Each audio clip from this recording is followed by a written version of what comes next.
Hello, and welcome back to Pegasus Rocketry. Today's topic is not rocketry related, but instead electronics, and how I align stencils like this to circuit boards like this.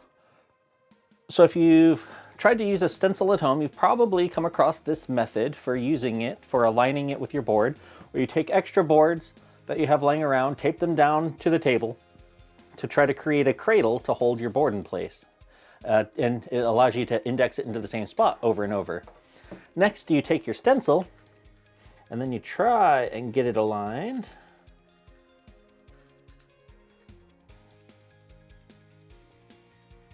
Which is never easy. There we go. There we go. Let's say that's about as good as we're going to get. And then you take your stencil and you try, without disrupting it,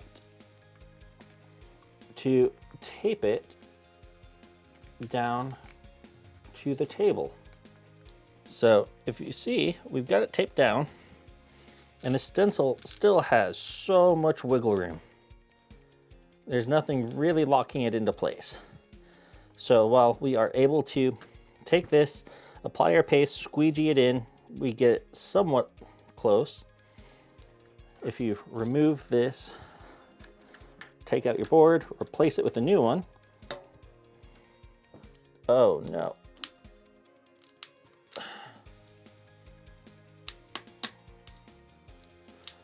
You end up fighting it. There we go. We're back aligned. And then you'll have to try to hold this steady while you squeegee on your paste. And this works mostly well for 06, 03 and larger components. When you start getting into these 04, 02s and fine pitch packages for microcontrollers and sensors, it gets to be quite painful and lots of rework. So I have a different method that I use to align my stencils in a much easier fashion. I use little pins, such as these. They are quite small, and there's your part number for them. And if you scan the QR code, it takes you to DigiKey to the page. This is what I use on my board so far. You can also do the same thing with your classic 0.1 inch pin headers. You could do the exact same thing. And what I do is I make a component for an alignment pin in the schematic, and I add in the symbol, in the footprint, I add the diameter of the pin to the paste mask layer for whether it's paste top, paste bottom, depending on what side your component's on. And that way, I have an alignment pin on my board, and I have the same holes on my stencils. And this lets me take one of my boards, I put my pins in it, solder those into place, and then I can stack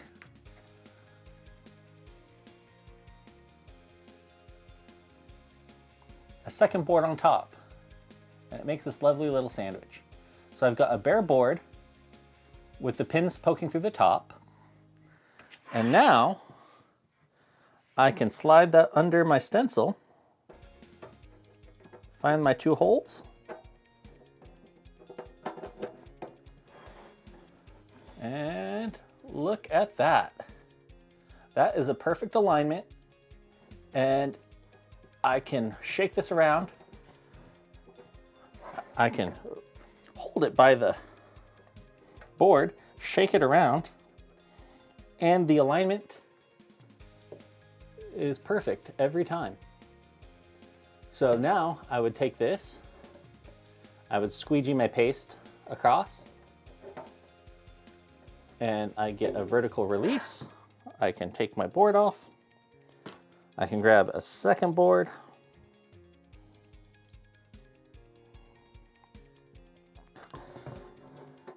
and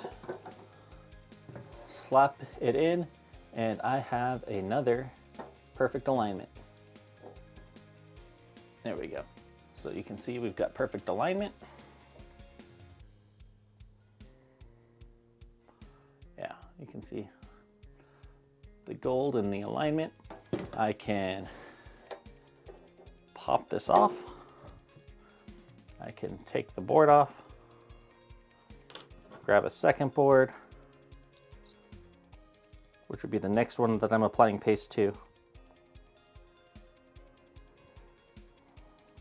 Just have to keep it from going cockeyed.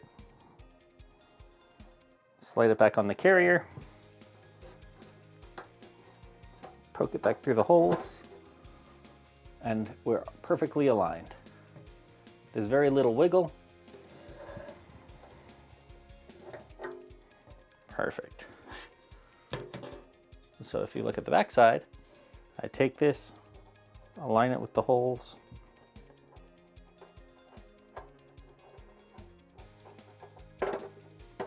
poke it through, and very little wiggle, very little play. So when I make the footprints for my alignment pins, I keep them snug. I keep them much smaller, much lower tolerance than what you would typically do for a through-hole pin.